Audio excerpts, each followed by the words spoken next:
Live from New York, it's Ask an Engineer. Hi everybody, we're broadcasting live from the new and fabulous Adafruit factory here in West Soho. I'm Lady Ada, the engineer. With me is Phil. Hello. He's on camera control. We are, as you can tell, we're in the factory. We've got all sorts of boxes and parts and things, and we have a great show, and we have a lot of space. So why don't you tell them what's on tonight's show? Okay, on tonight's show, we'll be going over the show and tell. Can you trademark a store? Yes, you can. Let's see, what else here? We've got static has audio. Question audio, major static. Okay, let's go. Before we keep going, someone's saying we're having No! static. Extremely crackly. Okay, live from New York, it's Ask an Engineer. Hello again. Now not broadcasting from space. It is us.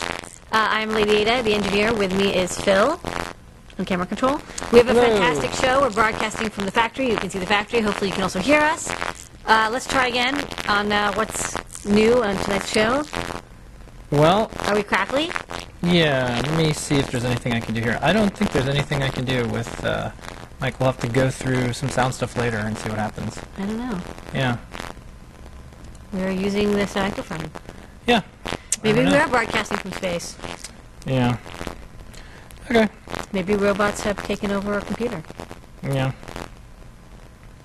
Okay. Well, we're just going to keep going. Okay. On tonight's show, we'll be going over the show and tell. We'll be talking about Lady Ada on the cover of Magpie. Reinvent payphones. Mailbag. Google Communities, Time Travel Tuesday, all sorts of things happening there. Things in the Adafruit Learning System, Wearable Wednesday, 3D Thursday, Pi Day, the Web IDE, tons of new products, top secret products, your questions, a trivia question, all that, and oops, a cat, and more, all on Ask an Engineer. Okay. A video. Alrighty. Okay, great. Okay, let's get going. Yeah, there might be some sound issues tonight. No idea why. All right, and we're back. Okay, George, you'll handle this in post. Slice it all together. That's okay. So let's start over again. Okay, we're here. Okay. We're engineers. Yeah, so it looks like we actually have like a bad mic. Okay, fixed. Good audio or GTFO? Yeah, let's get going. Okay. First up, tonight's code is Groundhog in celebration of Groundhog Day. Lady Ada, do you know if the groundhog saw its shadow today? VDD connects to 5 volt. I don't know what. I don't understand. Well, whatever I forgot which one it is. If the groundhog doesn't see its shadow, then it's an early spring, and I believe that's what happens. Definitely an early spring, but I forgot if it's shadow seeing or not shadow seeing. I don't think it's in Horwitz Hills, so I don't really know. Yeah. Let's talk about electronics. Yeah, I don't think you saw the shadow. Okay. On the show and tell, a fantastic show and tell. We had plushies this evening and robots. Yeah, so let's go over what the projects were. First one was Christian. He had a servo. Yep. That's cool.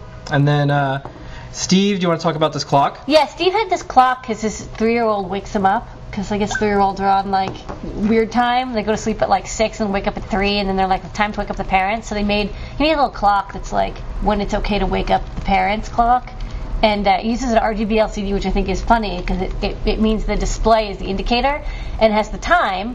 But I don't know, maybe the kid's not so good at reading the time yet. So it also like the LCD turns red or green depending on whether it's okay to wake up the parents or not, and it turns at like 5.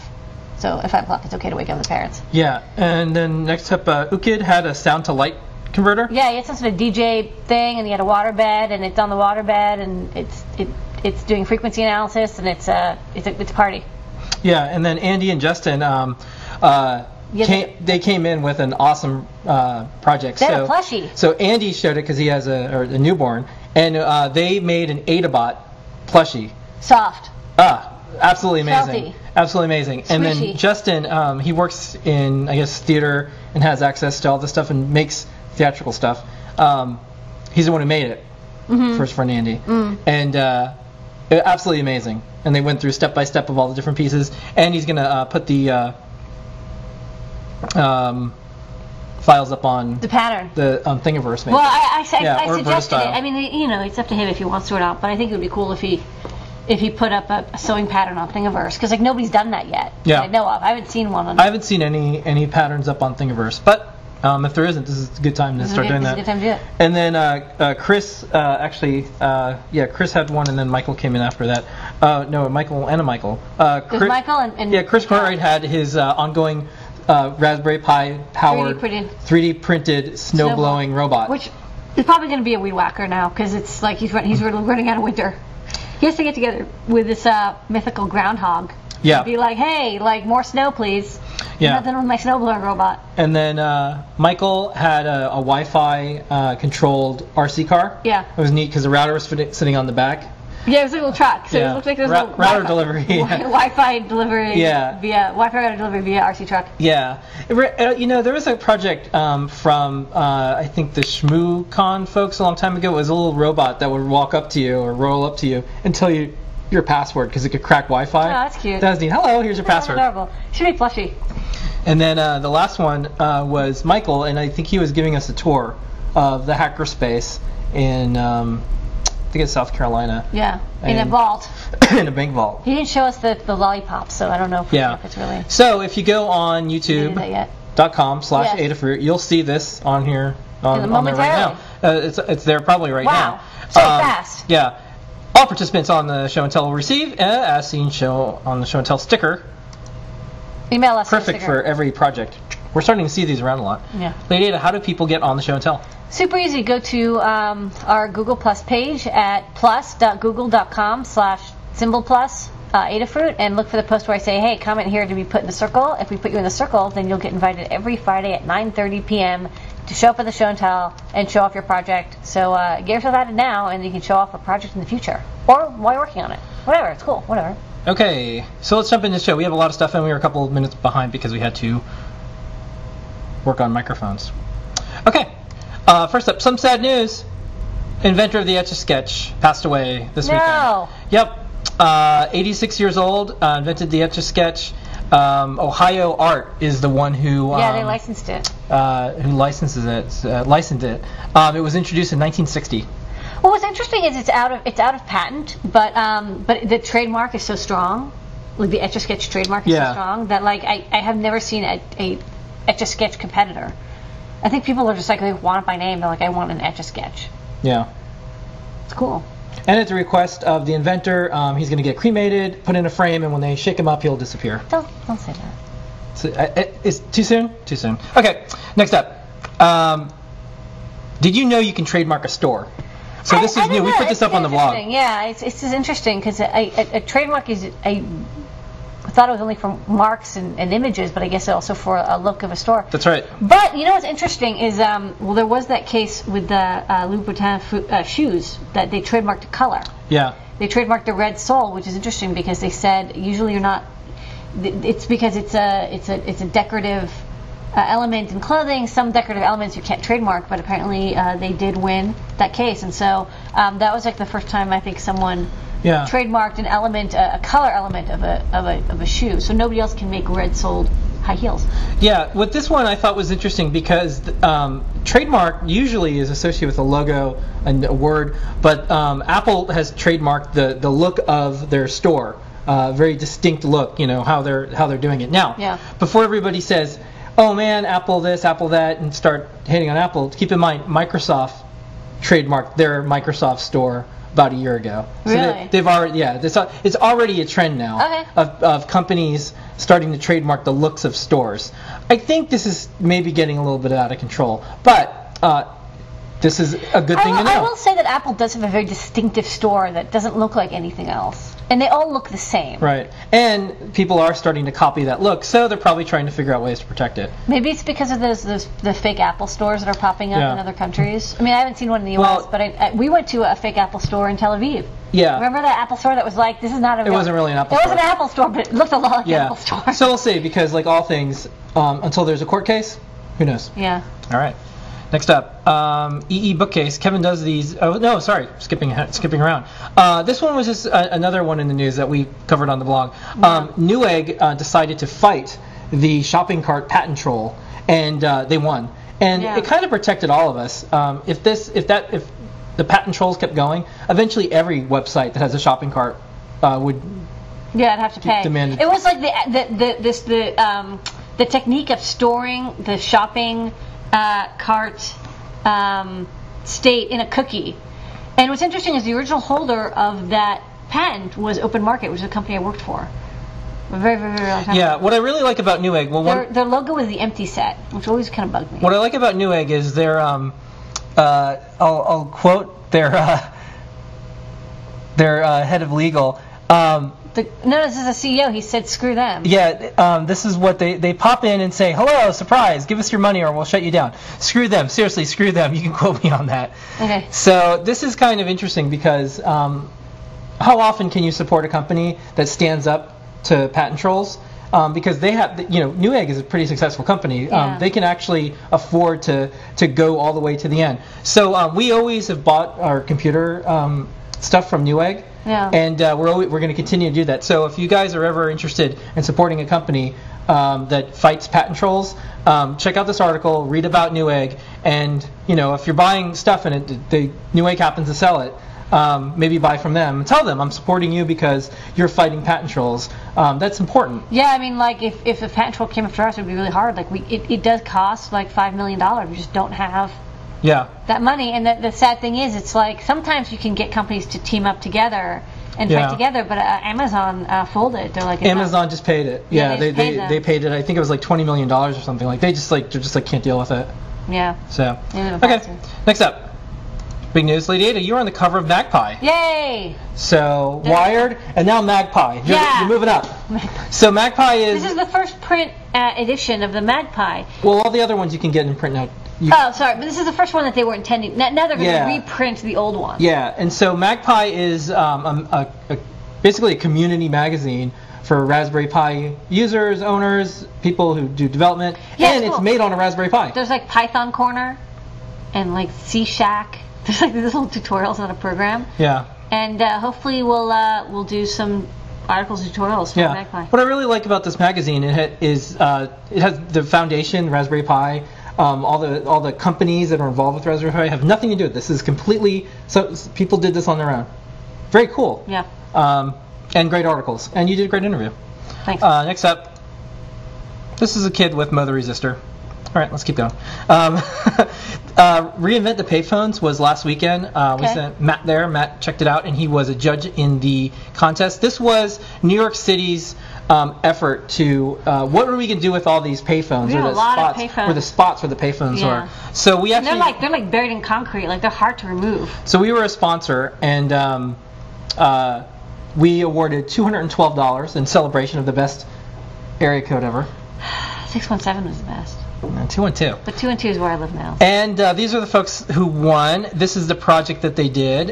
This is Street Beacon. And basically, if you're near where a payphone would be, it would broadcast all this stuff. Navigate, visualize, get active. All these things would have a feed for that particular area. Oh, that's so you would just get on. So it's like Wi-Fi, and it shows up, and it's like here's local info about this area. Yeah. That's interesting. So that's pretty neat. Check it out on the site and you'll see some more stuff. Don't forget, folks, the code is Groundhog in celebration of Groundhog Day today. All right, next up, Octopart for iPad. If you like Octopart, they have an iPad app now in the App Store right now. And folks can be angry with them for not having an Android version. Your turn, guys. Next up, there's a couple neat anime graphics that we posted up on the site. This artist did a really neat job. This is an Arduino anime, and then this is the XB. See how they're connected? They're holding hands. Yeah, it's super cute. There's like the chip antenna one and the wire antenna. I totally think that every electronics and chip fab should have an anime mascot. I think so too. Totally. Next up, this is the one I meant to do before, Bookshelf. Yeah, Kevin Townsend does this series of articles. It's really good. Anatomy of, Bookshelf, and this one was Anatomy of a Crypt Terminal. And Molex has a great guide that you can download, and it has exactly what all this stuff does, how it works, and they allow you to download this handbook. Crimping sucks, but if you learn how to do it, eventually everyone has to build like wire harnesses. Might as well learn how. Yeah. Next up, Packet the Mailbag. Hello. Hello. Here's Packet. Okay, this week, letters from customers. short. From the mailbag. Thank you so much. It's incredible how quickly your corporation responds to its customers. I'm a All the corporation. best. Mina, yes, your tutorials are really well done. I'm a corporation now, I guess. Well, we're LLC. We're actually technically not really incorporated. LLC, right? Single member LLC. It's so it's passed through, and we're not incorporated. Yeah, but it's LLC. It's a limited liability corporation. I know. It's We're one of those new types of LLCs. It's annoying. It's because we're not actually incorporated, but it says corporation. Yeah. We'll probably have to do that. We're gonna have to go to ink before we go public, Lady Ada. I know. Got to do it. Okay. I'm gonna ring the bell. Bing, bing, bing. With my worm Okay, gear. next up. Every week we do Community Corner. Community Corner. Check out. Big week. Makers, 40,000 people in the makers, hackers, artists, and engineer community. So we started this community. We decided not to call it Adafruit, not to be centered on the company, but what people are and what they like to do. And one of the coolest things about it is there's now 40,000 people, and people are sharing their artwork, they're sharing recipes, they're sharing robots, they're sharing, you name it, they're doing it. And I like all the painting. The painting's great, and people are interacting with each other. I saw a bunch of interactions. Someone's like, "Oh, I have a cool painting." Like, "Oh, I can tell you how to put like LEDs in it," and now they're like doing a project together. No, seriously. And all right. with that, we have a community video. Okay, video time.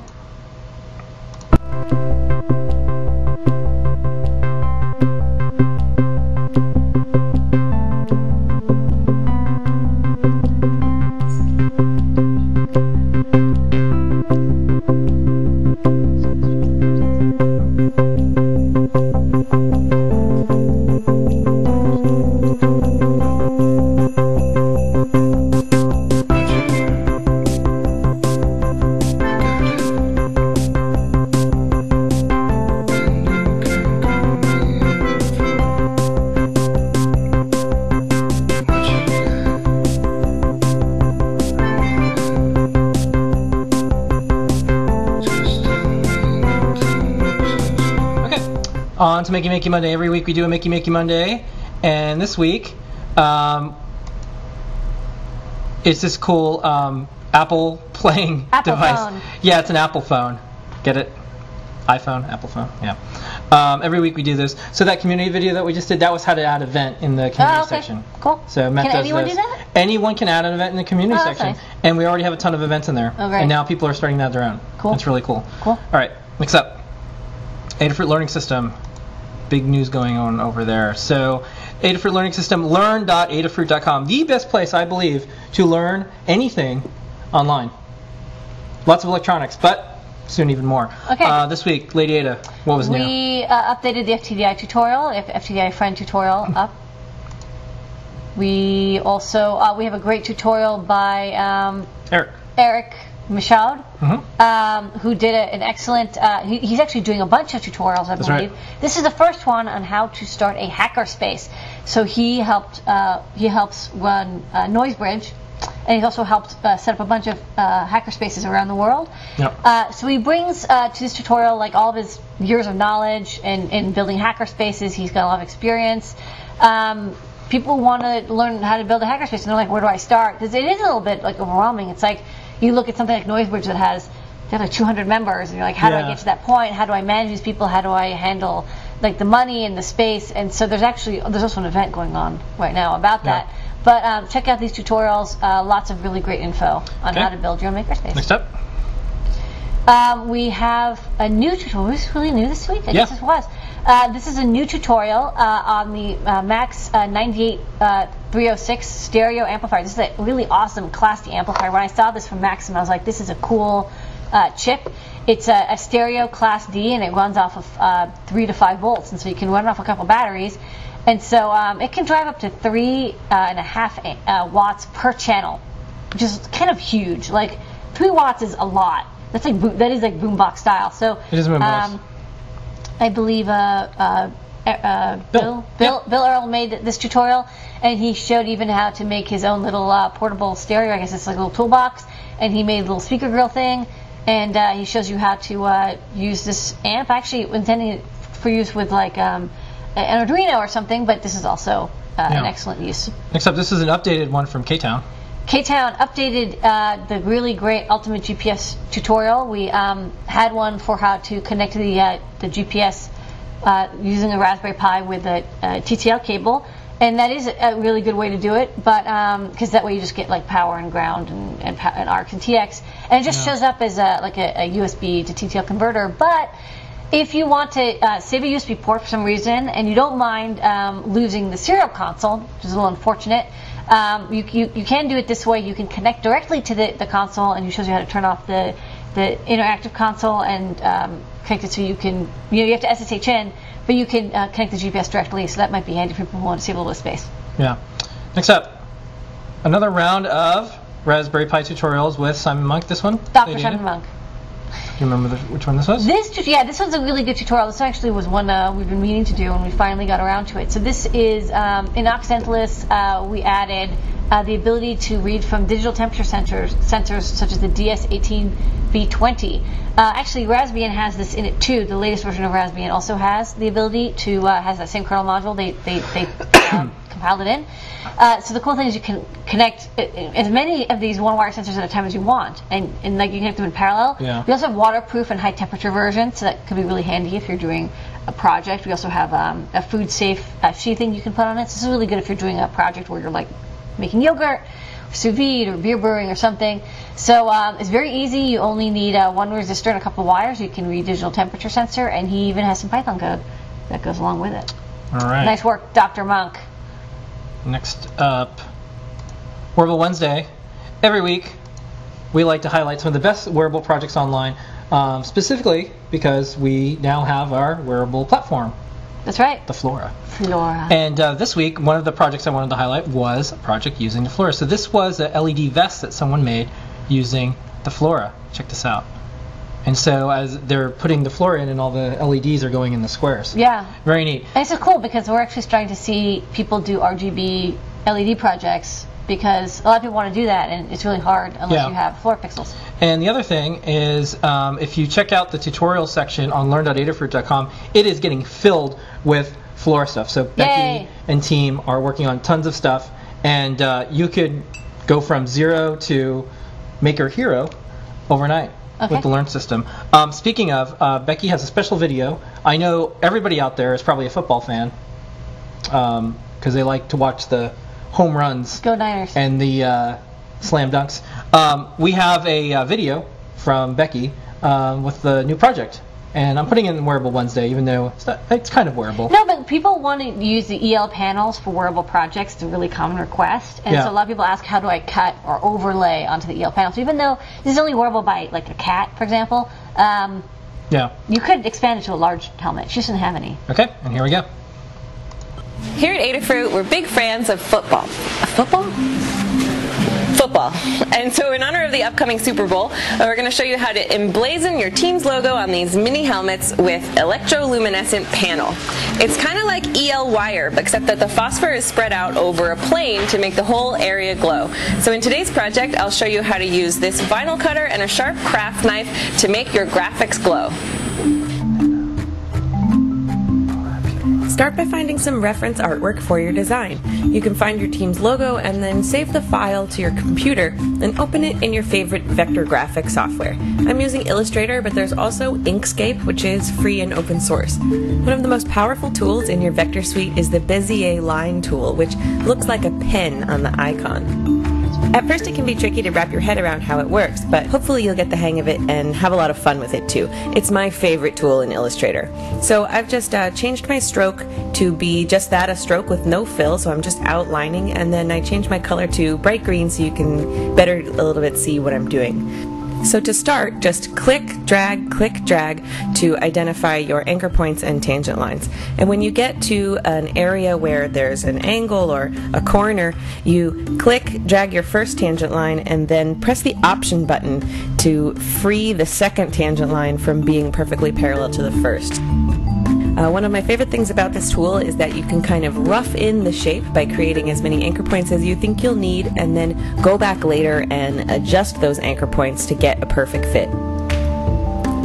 Begin by outlining the shapes that you'd like to light up in your design. For me, it's the beak of this bird and the letter B. And because we're going to cut a vinyl sticker, you'll also need to include a big outline, shown here in pink, around your entire design, which will form the border of your EL panel. And then the vinyl sticker will block out light where you don't want it to shine through and highlight those shapes that you do. Get a better look by hiding the image layer and get ready to send your artwork to your vinyl cutter. To figure out what size to make it, you should measure the logo on your helmet with calipers. Look at your art to figure out the boundary size of its lines and then match that up with the appropriate shapes on the helmet, but it's still going to require a little bit of trial and error.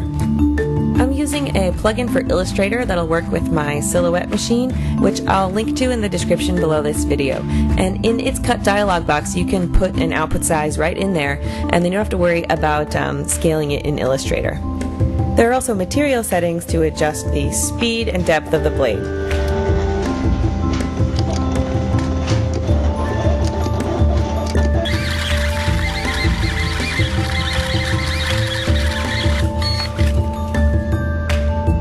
Peel the sticker off the backing with a pair of tweezers.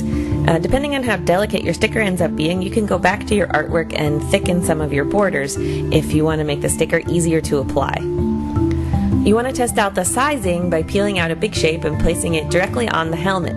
If it lines up perfectly, great, you're done. But most likely it'll be the slightly wrong size, either maybe stretched a little bit in one direction because the helmet's curved and you need to accommodate for that, or just plain old too small or too big. So go back to your dimensions and keep experimenting and cutting a new sticker until you're happy with the way it sits on the helmet. And then you'll make the final one, which you can put on your EL panel.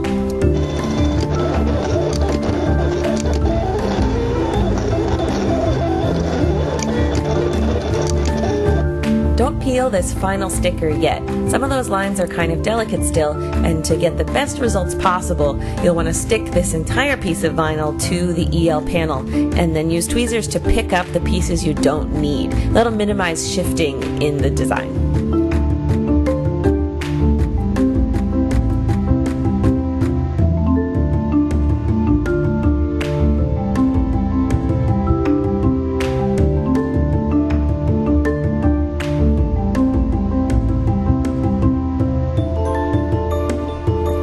To finish up, cut carefully around your design with a very sharp craft knife and a pair of scissors. A sharper blade is actually safer in this project because you're less likely to use too much force and accidentally stab or slice yourself. While we're on a safety kick, let's talk about plugging it into the inverter. You can see that my design needs a little bit of touch-up after I light it up. Well, just remember to turn it off again before you apply that metal blade. EL panel, although low amperage, uses high volts and it will sting you with a little bit of a shock if you're not careful. Route the wires and use double stick tape to apply the design to the helmet. If you want to put this somewhere where it might touch your skin, just stick the thing in the laminator or use some packing tape to insulate that electrified edge. To make a pair of dueling Super Bowl helmets, repeat with the other team's logo, and you can plug everything into one inverter. Now, since this EL panel is a lot smaller than it originally was, it uses less power. So both of these logos are running off of one 4 AAA battery EL inverter available in the Adafruit store.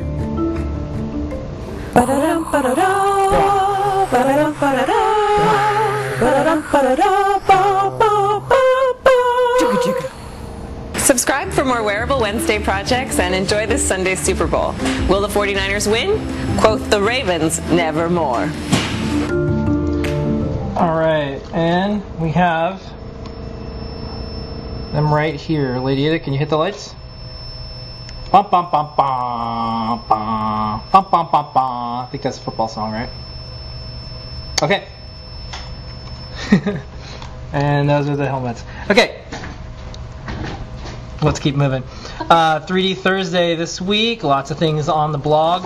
We're going to go real fast. This week I'm picking my favorite one, which is 3D printers will go to the moon and print out moon bases. Kind of a neat idea, where we'll just send a 3D printer, it'll use materials available, and we'll just print out Moon dust. the moon bases there. So, alright. Next up, Lady Ada, this one's for you. So we do this Factory Friday thing. Yeah. What's going on here? This is from... Oh, this is a tester. So we're putting in these LED backpacks back in stock. These are the ones for the 8x8 LEDs, and we make a tester. And all the breakout boards that we make in the factory here, we test. And it's actually one of the more challenging parts of designing a product or a kit. It's really easy to design something. It's very hard to design something to make it very easily testable. You have to test the entire thing. So this is a custom tester that I made that tests the entire board. It tests every element. It tests all the jumpers and everything. And I like to make pressy testers where you put the board down and you press it and it does the test in like You're a fan of the 2 seconds. pogo pins. I'm a fan of pogo pins, but I also like a tester where you can test within 5 seconds. That's kind of my goal. Some of the sensors we make, we can test them in under a second. Like it basically tests the entire thing, and it's done in half a second. So by the time you press it, and you hear a beep, and it's tested. So that's my favorite. But this one's a visual one. You look for the X, and if you see the X, it means it passed the test. Okay. Next up, Pi Day. Big Pi Day. Couple things, and then we're going to jump to new products. But massive, gigantic news. Google purchased 15,000 Raspberry Pis for schools in the UK. Yeah. Unbelievable. 15,000 as a grant. Here you go, 15,000. Also, in the world of Pi, I was reading this on my phone, and I'm like, hey, that looks familiar. Oh, that's our photo. Oh, yeah. New York Times asked you for a quote, and you did. And big ink for Raspberry Pi in the New York Times. A tiny computer attracts a million It's still on the front page. tinkers. You can go check it out. Yeah. So really neat to see the Pi out there. Great quotes from Evan. Great quotes from you. Really cool article on the Times. And speaking of... Yes, we'll read it. Although it's old news for many people who read data for blog. Speaking of Raspberry Pi, the Web IDE has a new video. This week is a visualizer. We're just going to show a few seconds of it. It's a long tutorial. It's a long video. But Tyler and Justin and Becky and everyone's working on these videos that show the Web IDE. The Web IDE, short summary, the best way to learn Python or learn programming using a Raspberry Pi on the Raspberry Pi. We have a step-by-step debugger and a visualizer. Yeah. Amazing. There's nothing else like it. So cool. Here's a quick preview of the video. Welcome back to the Adafruit Learning System Raspberry Pi Web IDE video series. In episode 1 we covered how to install and set up the Web IDE on your Raspberry Pi. In episode 2 we covered all the basic features of the Web IDE. In episode 3 we'll go over how to take advantage of the Web IDE Visualizer feature. The Visualizer was created by Philip Go at pythontutor.com to help teach how Python executes code and to better see what is happening in each step of execution. We found this tool to be extremely useful, so we spent some time tightly integrated it into the Web IDE to better facilitate teaching and learning Python in a really quick and easy way. Before we go into too much detail about why you'd want to use the Visualizer. Okay, so go to the website, look at the video, download the Web IDE, it's all free, and learn Python. Maybe give a kid a... the visualizer is actually by, I can't remember his name, but it's from like pyvisualizer.org or something, and it's an open source chunk of code. Code visualizer, yeah. Yeah, it's a code visualizer, and when I saw it, because I was actually looking for like Python tutorials, and I saw this, and I was like, this is so cool because it makes the diagrams that you see in books. Yeah, but as you're writing making code. So it has a virtual machine, it runs the code, stores all the state, and then visualizes it. And so it's not the same as a step debugger, although it seems like it because you do step through it. It actually runs the entire program and then steps through it. So it's not good if you're doing any kind of I/O. But it is a really fantastic way to visualize stuff like strings, sets. What happens if you have two pointers pointing at the same data? It can be very confusing to people because pointers are not something that we are good at mental modeling. If you want to have an impact in some young person's life, give them a Raspberry Pi, have them use a Web IDE, and they're going to learn a new skill, learn Python. Okay, before we jump into new products, we're going to have to go fast on these new products I data. Cody's Groundhog, 10% off everything in stock in Adafruit store. We used to just do certain things. Now we do 10% off everything in stock. Okay, it's new product time. New. Yeah. New. Okay, first up, Billy, the blue LED plushie, is now in stock. Yay! So Billy was late. That's her thing. So she's finally in and available now. And Hans is the top seller, and Mo, and now Billy off to a strong start. So Billy's there, plushie in effect. Okay, plushie in effect. Yeah. Next up, we've got couplers. couplers. So for this I have to actually go to the overhead. Yeah, and I'm gonna step through these beautiful photos that John Janier took. Yeah, these are actually fantastic of all of photos. these couplers. Look at this, unbelievable. As everyone can tell, our theme is dark, beautiful photos of electronics. Okay. Little gothy. Let me Okay. take this And you over. want to go to the overhead? Yeah, I want to show. I want to show this on the overhead. Okay, so we have a stepper motor, and these stepper motors have a 5mm shaft, which is pretty handy and makes for a strong connection. But sometimes you want to connect like an 8mm bar or something, like one of these guys, which is a little thicker. So how do you do that? Well, you use a coupler. And a coupler has a large hole on one end. You can actually kind of see that one hole is smaller. This is the 5mm end, and this is like the 10mm end, or 8mm, or 5. There's multiple sizes. And you attach one end here, and there's 2 set screws, one here and one here, so you get a really good connection. And then on the other side, you do the same. You have a set screw, and then basically when this turns, the whole thing turns. And these have a little spring. And just to explain what the spring's about, because it's a little weird if you're not sure what's going on here. The spring makes it so it can flex this way and in and out a little bit, but it doesn't flex in the rotation direction. So it doesn't affect the accuracy of motion. But like, for example, when you're building a robot, sometimes, like, if I'm trying to connect to my finger, actually my pinky I can couple to. Sometimes something is tilted a little bit. It's not going to be a perfect coaxial connection with this motor shaft, and so it has a little bit of give. And that little bit of give still lets it rotate, even if it's even like 1 degree or half a degree. It would be very difficult to connect it if it wasn't connected strongly, if it didn't have a little bit of flexibility. So this flexibility gives it attachment flexibility, but not rotational flexibility. So that's why they have this this cut in them. Very cool. Little springy cut. Okay. So we have them in multiple sizes. Yeah, and here's one end. One end. And then here's the other. Yep. And then action shot. Action shot. Okay. Next up, these are bearings. Yeah, these are roller bearings. Roller bearings. These are actually used as skate bearings. These are pretty nice, and they're very easy to understand. So I'll just show them super fast. On the overhead. So if you have something that you want to rotate, or you want to give support to this is an 8mm shaft. You can put this bearing on, and it rotates. It's meant to rotate this way. Usually there's something holding it in place so that it doesn't move back and forth, but it's meant for rotational movement. That's why they're used for skates and stuff. So yeah. But they're used as hubs in skates and like rollerblades and skateboards and stuff. So these are pretty nice quality roller bearings. Do these have standard steel ball bearings, or are they high-speed bearings? Actually, I don't know, but they're meant for machinery, so I'm assuming that they're high speed. These are actually not skate bearings. They're not sold as skate bearings. These are from a factory that makes machining bearings. So you can check what they're made out of. But I think it's pretty safe to assume that they're stainless steel, not okay, or whatever the high speed. All right, we got to jam. We got to keep moving. All right, what are these things? These are linear motion platforms. So we have small and large, and then we have the sort of thin, the next one, which is like a more compact style, which you would latch onto rather than screw into. So yeah, actually, can you get rid of the yeah, there you go. So if you have an 8mm precision shaft rod, you can support it on both ends with these little supports, and then you can put the platforms on the middle. And these platforms, they have bearings inside of them, so they move back and forth, but they don't rotate. So they're the opposite of the roller bearings. They're meant for linear motion, not for rotational motion. So it's something to keep in mind. These are not meant to rotate around. They're meant to sit flat. They won't. I mean, they will move a little bit back and forth, but they're not meant for it. They don't like it so much. Okay. So then on the overhead I can show. So this is a support, and I didn't screw this in because I want to be able to remove it. But there is a attachment screw here. You can clamp this down. It's not clamped, but when it's clamped, it holds it very steadily.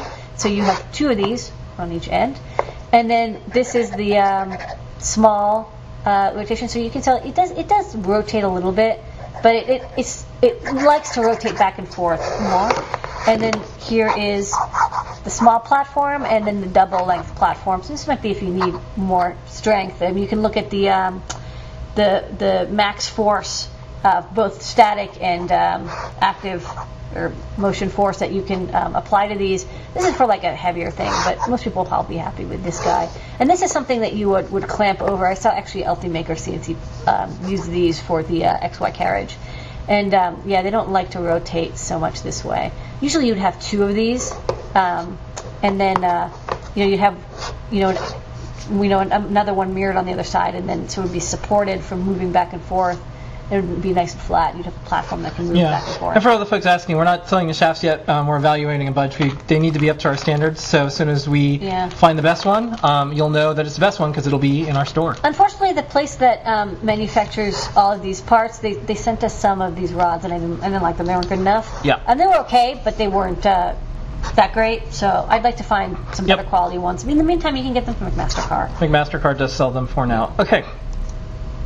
Next up. Oh wait, one more thing. Can I just see if I can show the races inside? You can sort of you can see it. You can see them in there. The glitter inside. Yeah. That's the ball bearing races, and there's like this rubber gasket that kind of makes it difficult to see. All right, well.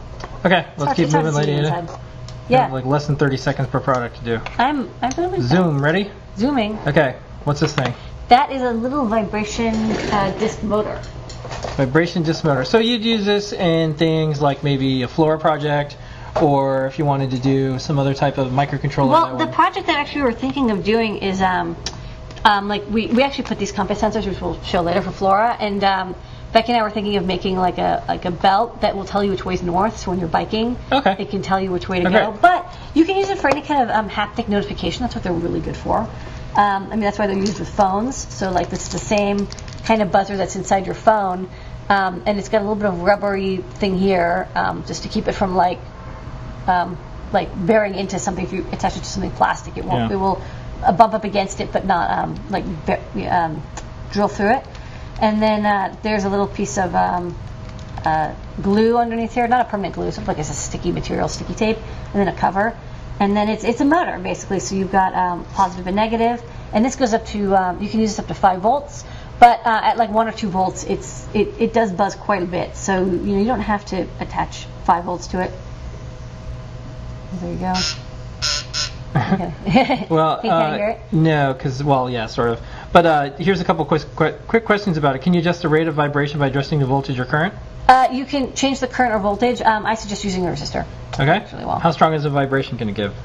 Well, there's I don't know. There's no unit for vibration, but it's as strong as a phone. Yeah. It's the same as the phone vibration that you have in your cell phone. So every cell phone these days has a silent alarm. It's the same feeling as that, except just the motor itself. Okay. Okay. Next up, zooming along here. Pearl badges in. A long time ago, people were like, we really want a Pearl badge. So this is the logo of the Pearl Foundation. They gave us permission. We asked last year, and they actually just replied to the email recently. And so we got it. It's in the store. Next up, we're going to keep going. We got these flowing EL wire cables. This is one of the graphics from the site. Look at that. That is awesome. So when you plug these in, when you plug these in, they will light up and go in the direction of the let's just go to the overhead because well, here's just a few photos there's white and black. There's actually 6 cables total. Yeah. Micro, iPhone 4 style, iPhone 5 style. So on one end there's this kind of big connector, and there's a little inverter inside of here and a controller. And let's see if I can plug in a USB device properly. There you go. So normally it's slow, so you can see it's moving, but it's like ka-chunk, ka-chunk. So then if I plug this into a phone, it speeds up, so you can see it's charging. And so what I kind of like about it is it's actually handy for me because I use a micro USB one with my Raspberry Pi, and it helps me kind of gauge what the current usage is. So I can tell if it's gone to sleep, because I'm trying to do some stuff. I don't have a current meter attached to it because it's just plugged into USB. So you can tell it speeds up and slows down. If I turn on the backlight, it speeds up a little bit. When it goes to sleep, it slows down. So we have these in white, and then I'll plug in a black one as well just to show them. And then we also have Lightning connector, which is the iPhone 5 and then iPad Mini. So we have that connector, and then we also have micro USB, but I won't demo that. I'll just demo this. So there's iPhone on here, And then, so same. That looks great on camera. Yeah, that looks good. Yeah, so it's black with blue. It's actually aqua, but it sort of looks bluish. Well, I guess it's kind of blue. I don't know. Anyway, so you got blue on white or black, and then you've got micro USB. This is micro USB, and then we also have Lightning. So that is the Lightning, the Apple brand cable that they use for the new iOS devices. Okay. Oh, these are good for data and charging. Yeah, data and charging. Can it do data and charging? It can do data and charging. Okay. At the same time. Home stretch, play data. Yeah. There we go. Wait, what are all these these? cables? What are all these little sockets? These are test sockets. Test sockets, and these little chips go inside of them. This is crazy. This is what really are we handy. selling? I don't even know what's going on for anymore. people who want to evaluate chips and stuff, and we have them right now in TQFP, and we're going to get some TSOP and SOIC ones as well. But we're starting out with these. So let me show. This is a TQFP 32, so it has 32 pins, 60 on each side at 0.6 spacing, so it fits into a breadboard. And then you lift this latch and it springs open. Hey, look, there's a chip inside. There's a little chip inside. Chip not included. Chip not included, but this is an Atmel chip. So you can see it's got these little fingers. They're actually they're machined metal pieces. And then when you close it, it snaps closed, and so it fits them in place. Yeah. And this is a QFP 44, so this is like an Atmega of some sort. And again, it has 2 pins, and on the bottom, it brings them out to 0.6 spacing. And this is a Yamaichi, Yamaichi socket. So these are these Japanese sockets, and I remember having to use these in a job once, and they're fantastic. They're really high quality sockets. So that's why they're a little bit expensive, but I think it's worth it. If you're going to buy a test socket, you want to make sure the test socket works, because the socket didn't. And then finally we have one for, that's the 32. We have one for QFP 48. These are much higher pitch. These are nearly twice the pitch of the other ones, and so that's why they're much more expensive. And so people are like, why is it twice the price? It's really hard to get the pitch that fine, so these are more expensive sockets. But they are good. This has an LPC 1343 in it, and again, it has dip pins on the other side. And we will have TSOP and SOIC probably next week. Okay, let's keep going. We've got Conductive Ribbon. We have Conductive Ribbon. So this stuff is really interesting. It's unfortunately a little expensive. We're trying to get a less expensive source, but it is solid stainless steel, and this stuff is kind of hard to work with. So, if we can, we'll try to. What's weird about it is it's so heavy. It's like it's actually like you're expecting fabric, but it's like metal fabric. Well, it is. What is interesting and what I like about these more than anything else, and I tried a lot of different samples of Conductive Ribbon, is first off, it is completely made out of solid stainless steel. It's solid stainless steel fibers, thin fibers, that are spun and then woven into like a thread and then turned to a fabric. This feels like just soft fabric. Like it's completely flexible. There's like no crunching. There's no creasing, nothing. It feels exactly just like a ribbon, a fabric ribbon. People always want to know, how do they connect the electronics to it? Do you solder to it? Do you clip to it? What do you do? sew to or you clip to. Okay. Yeah, you want to make a mechanical connection. It's very hard to solder to solid stainless steel.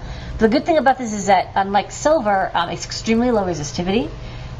You can even fold it over and you'll probably get even less resistivity, because you'll have more surface area that's connected, so you can probably wind it together.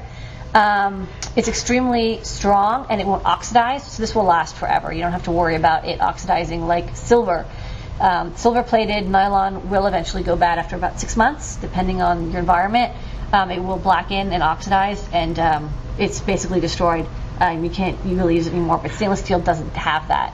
So this is really great. Is this used for anything besides like wearable electronic stuff? I actually don't know what it's used for, but I'm assuming it might be used for ESD. Yeah. Stuff, or it might be used for some situations where they want fencing. No, I don't think it's used for fences. The fence stuff is silver, but it's also like the content for that. It's just you don't have to connect to it very often. And is this washable? Yeah, this is completely washable. It's stainless steel. Okay. So you can put it in your dishwasher if you want. But yeah, it's this is the thinner stuff, and it's completely flexible. So this makes really good like power and ground rails. Because our thread it's low resistivity, but it's not as low as this. This is like 0.1 ohm a foot or something. Okay. Let's keep moving. And do we have? Oh, actually, we have some of it in use. We have an example, right? Yeah, I don't know if we have time to show this demo. We're gonna make time to show this because this is a cool demo.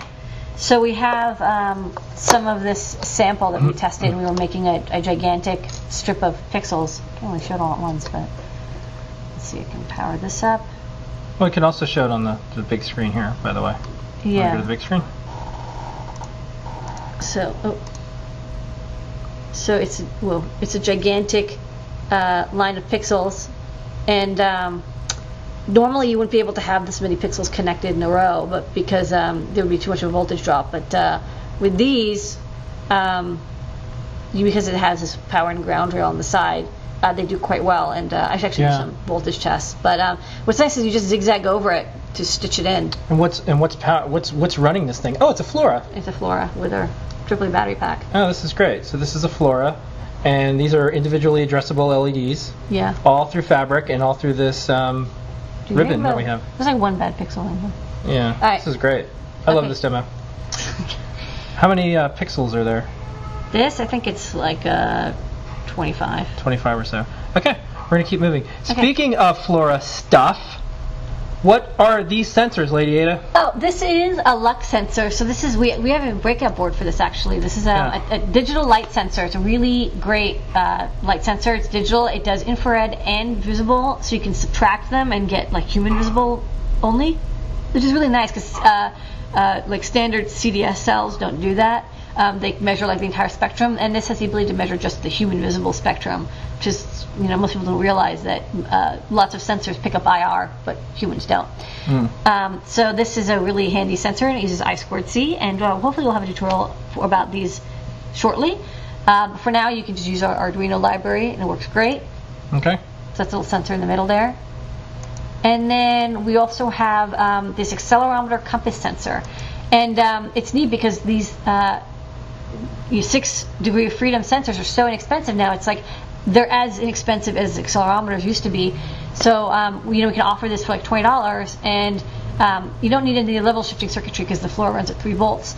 But you can have basically a 6 degree of freedom sensor. So you can do compass, so magnetometer, which direction is north, as well as acceleration, so which way is down, gravity, and also like motion stuff. So like if you're moving, how fast are you moving? Yeah, and it's wearable, and it's part of the Flora accessory lineup. So this is neat. And here's a one of the cool things about these, if you go back, if you look, there's the clock and data lines on one side, and they're duplicated on the other. You can chain I2C sensors. So for example, if you want to have an accelerometer and a light sensor, you can tie them both using only the I2C pins. You can't use more than one sensor of a certain type on I2C line, but usually like people don't. So you can have, for example, we're going to have a barometric pressure sensor, so you can connect one of those, 6 degree of freedom accelerometer, compass, light sensor, and maybe like an LED driver, all using the same 2 pins, and have them chained together, so that you don't have to have all this crazy wiring. I want to make it very easy to sew in sensors to the Flora. Yeah. Okay. So watch for awesome tutorials using these parts soon. Okay. And with that was new products. Whew, got through it. Okay. Real quick, we're going to be a couple minutes over because we had some microphone issues. The code is Groundhog. Everything you saw that's in stock, 10% off. Use the code Groundhog. Until midnight tonight. Got to order now. Yes.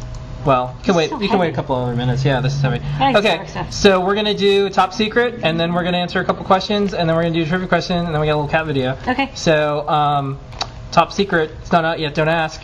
First thing, here is another animation for our upcoming game, Mo's Resistance. Have you seen this yet? This animation? Yeah, look at this. Ooh. Bam. There's Mo. There's the Blue Smoke Monsters. Blue Smoke Monsters are going to get you. Watch out. And that's it. Okay. Okay, so this is improving. Here is a sheet of pixels. Yeah, these are the new pixels that I just pick and placed last night on Pick and Place. So this is the new Flora world premiere. I like how we're already with like Gemma and all these sensors, we're already like starting to like make better stuff than what we made. Yeah. We already have another platform we're working on called Gemma, kind of a shrunken down version, even smaller. Yeah. And then we have these new pixels that we're working on because we think that we're never going to be done, and there's always improvements, and we like competing with ourselves. Yeah. I think we're in a class of our own now with this stuff. Yeah. Every night I go home and I have this little like schizophrenic, like I gotta do something better than what I did yesterday. So this is these new Neopixels. This is a sheet. This is how they come out of the pick and place, and we break them apart after we test them. And the cool thing is that this is Flora Neopixel version 2. So these are the same size as the Neopixel that we had for the Flora, but this is the second version, and it uses these awesome LEDs that have the controller chip built in. You can actually sort of see it. It's a little black dot right there.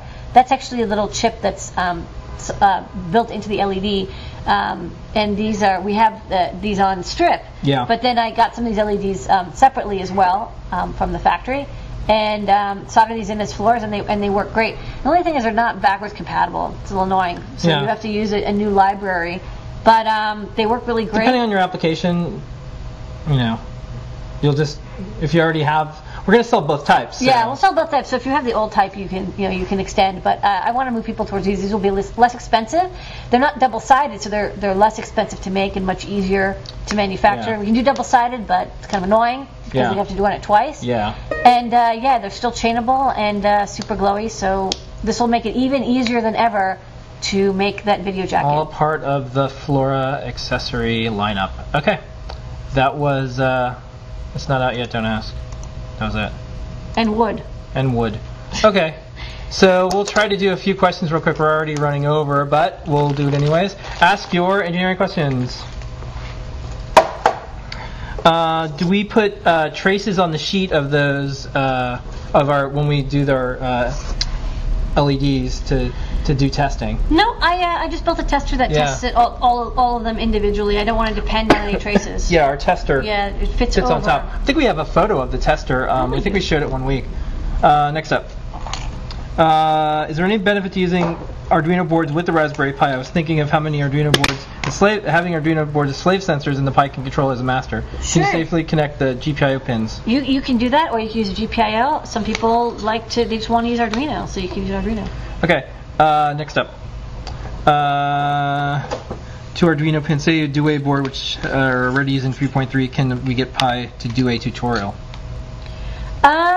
I mean, sure. I'm sure somebody will do one. But not in our lineup right now. I mean, the Dewey has USB. You just connect the USB into the Arduino, the Raspberry Pi. I mean, the Raspberry Pi has USB ports. You just connect the cable from one to the other, and you're done. Okay, lots of Arduino synths use PCM audio out directly off a digital pin. Should they be using some kind of impedance matching with the line mixers, guitar amps?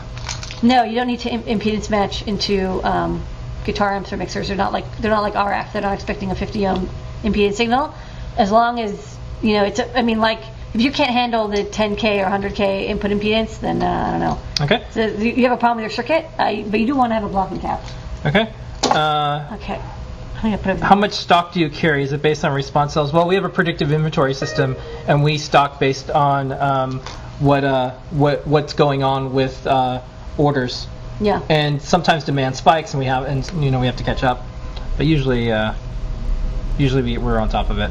Next up. Okay, we have to finish up. Yeah, we have to finish up, but let's do a couple more questions.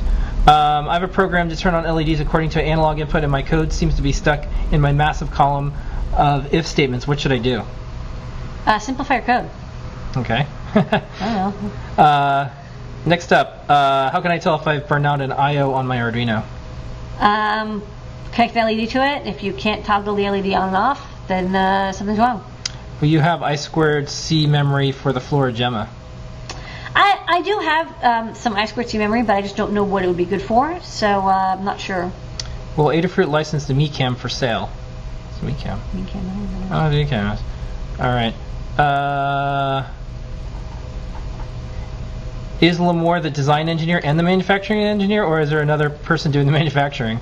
Well, I have people that help me run the pick and place. Yeah. Because I actually don't have enough time in the day to sit in front of a pick and place. But I do design all the testers. Lady Ada does the test code. Does the engineering here. Kevin Townsend works with us. Yeah, he helps with the designing a lot of the stuff. And you do all the.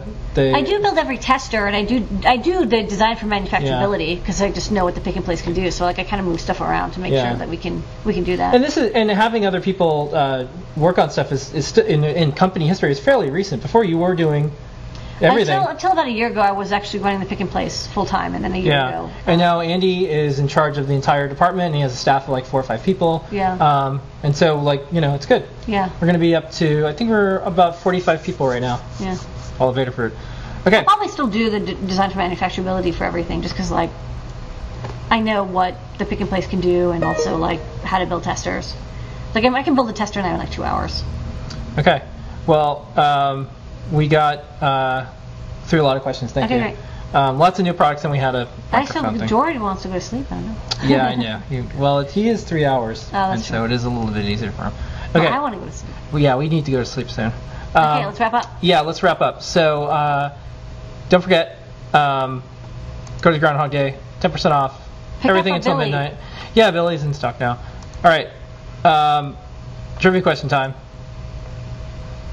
Are you ready for trivia? Yeah. Okay. What's the prize? The prize is gonna The prize is gonna be Billy, the blue LED, and your choice of one of the EL flowing cables.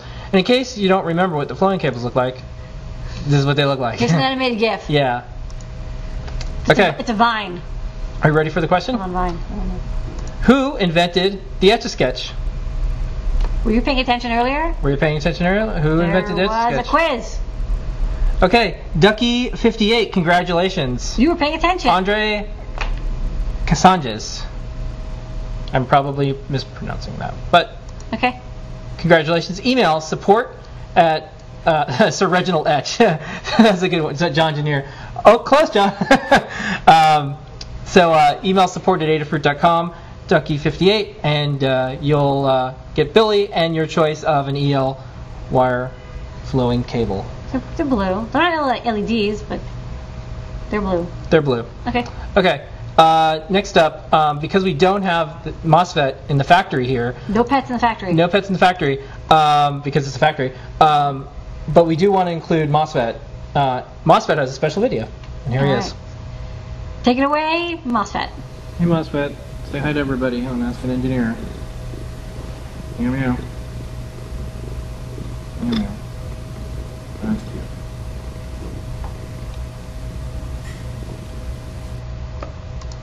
Okay, and if you listen really close, you can hear him purring loud. He's in his twilight years now. He's just chilling out. Today we got him a neat little toy, scratch and piss, covered it with catnip. He was really happy about that. Good times.